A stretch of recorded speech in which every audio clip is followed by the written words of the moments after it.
नमस्कार विद्यार्थी मित्रांनो, स्वागत आहे तुमच्या आपल्या मॅथ्स मॅजिक वर्ल्ड या युट्यूब चॅनलवरती. विद्यार्थी मित्रांनो, आजच्या व्हिडिओमध्ये आपण चिन्हांचे नियम पाहणार आहोत. यापूर्वीच्या व्हिडिओमध्ये आपण चिन्हांचे नियम बघितलेले. यामध्ये आपण बेरीज, वजाबाकी, गुणाकार हे सर्व बघितलेले आहे. तर आजचा जो व्हिडिओ आहे यामध्ये आपण भागाकाराचे नियम यामध्ये पाहणार आहोत. आणि एकंदरीत आजचा व्हिडिओ झाल्यानंतर सर्व नियम हे इथं संपून जातील. आणि यानंतरचा जो टॉपिक असणार आहे तो असेल बॉन्ड मॉस म्हणजे कंचे वागुबे. ठीक आहे. तर पाहिजे आता यामध्ये जे आपण भागाकाराचे नियम घेतले आहेत ते एक एक समजून घेऊया. याचे पण 4 नियम आहेत. तो पहिला जो नियम आहे तो समजून घ्यायचे काय तर इथे बघा अगोदर सारखंच ते हे दोन संख्यासाठी पाहणार आपण. तसंही भागाकारात दोन संख्या असतात. इथे फक्त दोन संख्यासाठी असणार आहे. 3 संख्या 4 संख्येसह नसेल. ठीक आहे. तर पाहिजे ही पहिली संख्या, इथे दुसरी संख्या आणि इथे असणारे उत्तराचे चिन्ह नेहमीप्रमाणे. आता यामध्ये बघा पहिली संख्या आपण धन घेतली आणि दुसरी सुद्धा धन घेतली. ज्यावेळेस दोन्ही संख्या धनसंख्या असतात त्यावेळेस उत्तर मिळते तुम्हाला धनसंख्याच मिळते. म्हणजे उत्तराला चिन्ह कुठलं असणार तुमचं अधिकचं असणार आहे. लक्षात ठेवा ज्यावेळेस दोन्ही नंबर हे धनसंख्याच असतील, काय असतील धनसंख्या, त्याचं जे उत्तर मिळणार तुम्हाला ती सुद्धा एक धनसंख्याच असणार आहे. म्हणजेच उत्तराला तुमचं चिन्ह कुठलं असलं पाहिजे अधिकचं. ठीक आहे. तर याचे काही एक्झाम्पल्स पाहूया. पहिलंच एक्झाम्पल आहे 45 भागेला 5. 45 आणि 5 या दोन्ही सुद्धा धनसंख्या आहे. यामध्ये बघा 5 45 ला भागणार आहे. 5 ने 45 ला भागल्यानंतर उत्तर काय मिळणार आहे 5 9 45. तर 9 येणार आहे. बरोबर आहे. पण हे 9 कसे असणार आहे अधिक 9 असणार आहे. कारण काय ते दोन्ही संख्या धनसंख्या आहे आणि येणारं उत्तर हे सुद्धा एक धनसंख्याच असणार आहे. म्हणजे आपल्याला जो उत्तर मिळणार आहे ते अधिक 9 म्हणू शकतो किंवा धन 9 म्हणू. ठीक आहे. यानंतर दुसरं एक्झाम्पल पाहिजे 70 भागेला 2. 70 आणि 2 या दोन्ही संख्या धनसंख्या आहेत. बरोबर आहे. मग यांचा भागाकार केल्यानंतर जे उत्तर मिळणार आहे ते कसं मिळणार आहे आपल्याला एक धनसंख्याच मिळणार आहे. म्हणजे अधिक मध्ये असेल. ठीक आहे. तर काय येते 70 ला 2 ने भागल्यानंतर याचं उत्तर किती मिळणार आहे 35. किती मिळेल 35. आणि हे 35 कसे असणार आहे अधिक अधिक म्हणा किंवा धन 35. ठीक आहे. यानंतर तिसरं एक्झाम्पल 32 भागेला 8. 32 आणि 8 या दोन्ही धनसंख्या आहेत आणि धनसंख्या असल्यामुळे यांचे जे काही उत्तर मिळणार आहे आपल्याला ती सुद्धा एक धनसंख्याच असणार आहे. तर पाहिजे 32 ला जर 8 ने भागलं 8 चौक 32 होता तर उत्तर इथे 4 मिळेल आणि 4 ही काय धनसंख्या असणार आहे कारण इथे अधिक चिन्ह येणार आहे याला. ठीक आहे. तर अशा पद्धतीने जर समजा आपले जे दोन संख्या असणार आहेत त्या दोन्हीच्या दोन्ही जर धनसंख्या असतील तर तुमचं उत्तर काय असणार आहे धनसंख्याच असणार आहे. ठीक आहे. आता काही वेळेस भागाकार जो असतो तो अंश आणि छेदाच्या स्वरूपात सुद्धा लिहिला जातो. आता इथेच बघा 45/5 असं याला म्हणता येतं. ठीक आहे. तर इथे हा झाला तुमचा अंश आणि हा झाला छेद. बरोबर आहे. मग इथे जी पहिली संख्या आपण म्हटली तो कोण असणार आहे अंश असणार आहे. कोण असेल अंश. आणि दुसरी संख्या जी म्हणली तो काय असणार आहे छेद असणार आहे. काय असेल छेद. म्हणजे ज्यावेळेस तुम्हाला भागाकार या स्वरूपात दिलेला असेल मग त्या ठिकाणी तुमचं कन्फ्युजन व्हायला नको. ठीक आहे. तर अशा पद्धतीने अंश आणि छेदाच्या स्वरूपात सुद्धा भागाकार लिहिला जातो. तर त्यामध्ये जो अंश असतो ती असते पहिली संख्या आणि छेद जो आहे ती काय दुसरी संख्या. तेच नियम याला सुद्धा लागू होतात कारण दोन्ही सारखेच आहे. ठीक आहे. तर यानंतर आता दुसरा नियम पाहूया. आता यानंतर पाहू दुसरा नियम. ठीक आहे. तर इथे बघा पहिली संख्या दुसरी संख्या आणि उत्तराचे चिन्ह सेम तसंच आहे. यामध्ये पहिली संख्या आपण ऋण संख्या घेतलेली आणि दुसरी संख्या ही ऋण संख्या घेतलेली. ठीक आहे. तर उत्तराचं जे चिन्ह असणार आहे ते अधिकच असणार आहे. अगोदरचा जो नियम बघितला आपण त्यामध्ये दोन्ही संख्या धनसंख्या होत्या आणि उत्तराला चिन्ह धनच होतं. इथे सुद्धा तसंच होणार आहे, दोन्ही संख्या ऋण आहेत पण उत्तराला चिन्ह कुठलं असणार आहे, धनच असणार आहे. म्हणजे ज्यावेळेस चिन्ह सारखी असतील, काय चिन्ह सारखी असतील त्यावेळेस तुमचं उत्तर हे धनसंख्याच असणार आहे. म्हणजे अगोदरच्या नियमामध्ये दोघांची चिन्ह सारखीच होती, धन धन, तर उत्तर तुम्हाला धन मिळत होतं. आणि आताच्या नियमामध्ये दोघांची चिन्ह ऋण आहेत तरी उत्तर काय मिळणार तुम्हाला, धनच मिळणार आहे. ठीक आहे. तर पाहिजे एक्झाम्पल, पहिलं जे एक्झाम्पल आहे -60 भागेला -12. आता इथे उत्तर जे मिळणार आहे ते धनच मिळणार आहे. 12 ने 60 ला भागल्यानंतर 12 पंचे 60 होतात, बरोबर आहे. मग उत्तर काय मिळणार तुम्हाला, 5 मिळणार आहे. आणि हे 5 कसे असणार आहे, +5 म्हणू शकतो किंवा धन 5 मिळणार. ठीक आहे. सेम दुसरं एक्झाम्पल पाहिजे, -75 भागेला -15. दोन्ही पण ऋण संख्या आहे. ठीक आहे. तर यामध्ये जे उत्तर मिळणार ते कसं मिळणार आहे, धनसंख्या. तर इथे बघा 15 ने जर 75 ला भागलं तर 15 5 75 होतात. म्हणजे उत्तर इथे पण 5च मिळता येईल. पण हे कसं असणार आहे, +5 म्हणून किंवा धन 5. शेवटचं एक्झाम्पल, -45 आणि -3. दोन्ही पण संख्या कशा दिले, या ऋण संख्या, बरोबर आहे. आता 3 ने 45 ला भागल्यानंतर याचं उत्तर मिळतं मला 15. ते मिळणार आहे 15 आणि कसे असणार आहे, धन 15.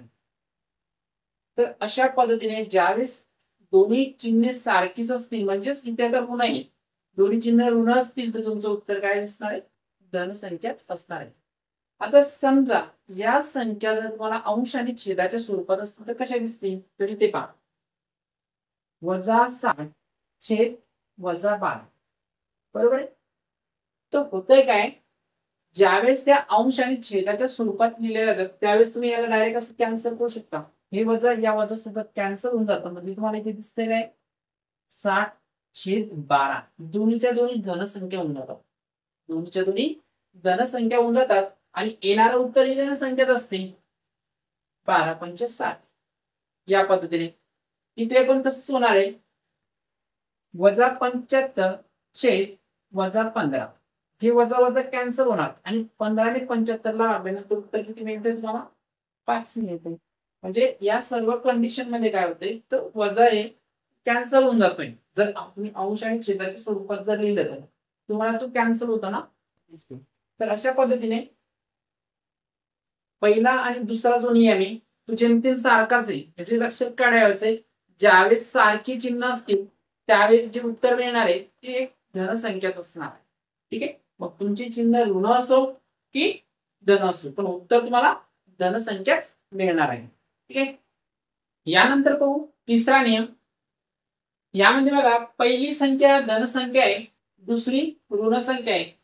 आता इथे दोन्ही जे चिन्ह आहेत ते विरुद्ध आहे, एक धन आहे आणि एक ऋण आहे. ज्यावेळेस चिन्ह विरुद्ध असतील त्यावेळेस तुमचं जे उत्तर येणार आहे ते उत्तर कसं असणार आहे, ऋण संख्या असणार आहे. काय असणार आहे, ऋण संख्या असेल. ठीक. तर यामध्ये बघा पहिली संख्या धन आहे, दुसरी ऋण संख्या आहे, अशा वेळेस तुमचं उत्तर काय असणार आहे, ऋण संख्या असेल. ठीक आहे. तर पाहिजे एक्झाम्पल, 35 भागेला -5. या दोन्ही संख्या 35 आणि 35 ही धनसंख्या आहे, -5 ही ऋण आहे. म्हणजेच एकंदरीत काय दोघांची जी चिन्ह आहे ती विरुद्ध आहे आणि विरुद्ध असल्यामुळे उत्तर जे असेल ते कसं असणार आहे, तुमचं ऋण संख्या असेल. तर बघा इथे 35 ला 5 ने जर भागलं, 5 7 35 होतात, उत्तर 7 मिळतंय. पण कसं असणार आहे, वजा. कसं असेल, वजा. कारण इथे विरुद्ध चिन्ह आहे त्याच्यामुळे उत्तराला चिन्ह कुठलं देणार आपण, वजाचं. उत्तर काय आलंय, -7. यानंतर बघा 60 भागेला -20. 60 ही एक धनसंख्या आहे, -20 ही एक ऋण संख्या आहे. चिन्ह विरुद्ध आहे म्हणजे उत्तर काय मिळणार आहे, वजा मध्ये मिळेल, म्हणजे ऋण संख्या मिळेल. 60 ला 20 ने भागल्यानंतर उत्तर तुम्हाला 3 मिळणार आहे. 20 त्रिक 60 होतात, बरोबर आहे. पण इथे चिन्ह कुठलं येणार आहे, वजाचं. उत्तर काय असेल, -3 असेल. शेवटचं एक्झाम्पल पाहिजे, 75 भागेला -15. 75 ही एक धनसंख्या आहे, -15 ही एक ऋण संख्या आहे. 15 ने 75 ला लागल्यानंतर 15 5 75 होतात, तिथे 5 मिळेल, पण हे 5 कसे असतील, ऋण 5 असणार आहे. तर अशा पद्धतीने बघा, ज्यावेळेस चिन्ह विरुद्ध असतील त्यावेळेस उत्तराला ऋण चिन्ह येणार आहे, म्हणजे वजाचं चिन्ह असेल. ठीक आहे. यानंतर शेवटचा नियम आता पाहिजे, पहिली संख्या ऋण संख्या आहे, दुसरी धन संख्या आहे, आणि अशा वेळेस उत्तराला चिन्ह कुठलं आहे, वजाच. म्हणजे या सिच्युएशन मध्ये सुद्धा चिन्ह कसे विरुद्ध आहे, कसे विरुद्ध आहे. म्हणजे हा जो नियम आहे हा तिसऱ्या नियमासारखाच आहे. तिसऱ्या नियमामध्ये विरुद्ध चिन्ह होती, उत्तर तुम्हाला ऋण संख्या मिळत होतं.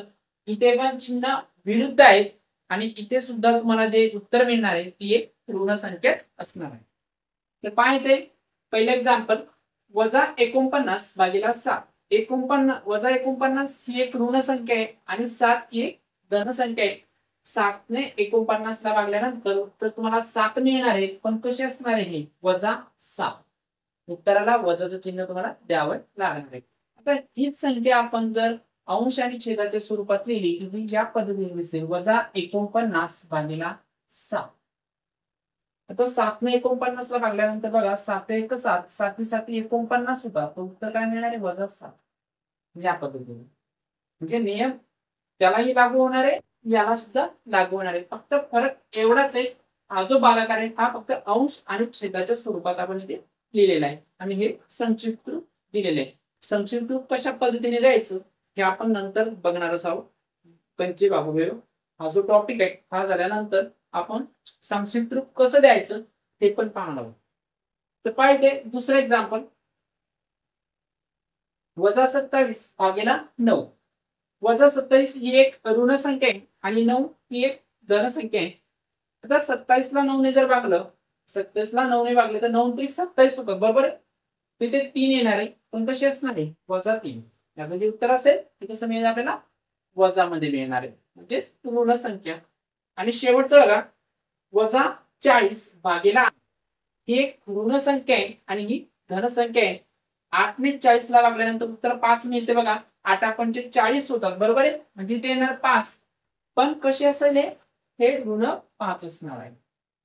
म्हणजे एकंदरीत काय, ज्यावेळेस तुम्हाला जे उदाहरण दिलेले त्यांच्यामध्ये जे संख्या आहेत त्यांची चिन्ह जर विरुद्ध असतील तर ते जे उत्तर मिळणार आहे त्या उत्तराचं चिन्ह काय असलं पाहिजे, वजाचं असायला पाहिजे, बरोबर आहे. आणि ज्यावेळेस चिन्ह सारखी असतील त्यावेळेस धन असेल. ठीक आहे. तर ही गोष्ट तुम्हाला लक्षात ठेवायची, म्हणजे एकंदरीत काय, पहिला आणि दुसरा नियम सारखाच आहे आणि तिसरा आणि चौथा. ठीक आहे. जेमतेम आपण सर्व नियम बघितलेले आहेत. आता बेरीज, वजाबाकी, गुणाकार, भागाकार हे सर्व नियम आपण पाहिलेले आहेत, कुठेच काही सोडलेले नाहीये. तर आता हे जे नियम आहेत यांच्यावर आपण उदाहरणे सुद्धा बघितली. आता याचाच उपयोग आपल्याला कुठे होणार आहे, कंचे बाहुबेव मध्ये म्हणजेच बॉडमास मध्ये होणार आहे. तर नेक्स्ट व्हिडिओमध्ये आपण बॉडमास कसा सॉल्व्ह करायचा, कशा पद्धतीने एक्झाम्पल सॉल्व्ह करायची याविषयीची संपूर्ण माहिती आपण त्या व्हिडिओतून घेणार आहोत. याचे पण 2 किंवा 3 व्हिडिओ होतील. ठीक आहे.